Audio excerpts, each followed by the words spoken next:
you go off and self-deport yourself, the person who's come here illegally. So being honest, that's not true. In the first instance, of course, people are asked to leave. Many people do leave, and we can track that through a variety of ways, including... And some people don't. And the people who don't are pursued. And you could meet members of An Garda Síochána who will tell you they have accompanied people on flights back to their country. And you'll also be aware that we now have the facility to charter a plane as well. And they're opting into an EU migration pact. Where are the accommodation centres being? You've been talking about identifying locations, in communities that aren't stretched. Where are they? So where they shouldn't be, and I'll tell you exactly where they will be, where they shouldn't be, in my view, is going into communities and taking the last hotel and the likes. We need to move from that emergency response to a more sustainable model. I've been very clear that we should be using public land for a temporary shelter.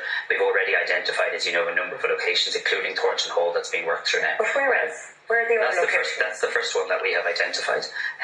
The other thing, though, is I'm not willing to have a debate in politics that is only about accommodation, because I think we've been doing that for far too long. We also actually have to have a debate about processing times and how we ensure there are fewer people requiring accommodation because the system is more efficient. Yeah, but we keep hearing that you're identifying locations. It's difficult, isn't it, for politicians to name locations when they're trying to get candidates across the line, in particular communities and in particular towns. So are you saying that you can't? So you've been at it for months, but you can't give me the country. What's happening to our